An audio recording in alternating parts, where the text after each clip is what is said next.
Hello mga kasaging, ata karon din sa area ni Sir Eli Torulio og similya sa saging. Ako ipakita sa mga karon saan pagpili ang bullheads o kining itawag na tuog corn pod sa uban kung unsay ang pilion o ang nga dili itanom.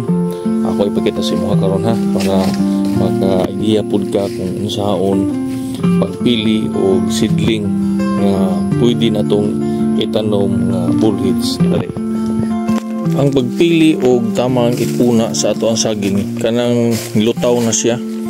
Pareha sa inyo, lutaw na siya daya. Lutaw na, yan, kay followers nga gasunod. Na dool sa mother plant kung di ka magdubol. Kani pwede na naton siya kuon pampuna para maayo ang iyahang magtubo. Ay dako naman daan ang ulo. Kunya ang followers lang niya mo yato ang kuhaon. Example sa similya nga ato ang kuhaon. Una niya nga ato ang nakuha nga mga bullheads. So, magtawag siya bullheads, lingin ang ulo. Una niya nga ato unang nakuha. Una niya mga gwapong itanom. Kaya may nga dagko na kay ulo. Pero kung itong mga dagkong ulo ng mga trabahante na to, ito may tagtok bulon.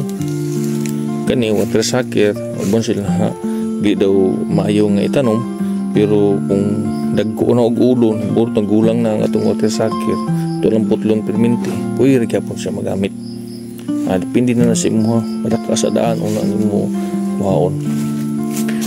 Kini nagdubol pero kinahanglan ma-harvest sa daan ning iyang mother plant una nato kuhaon pantagingan naman ni daan.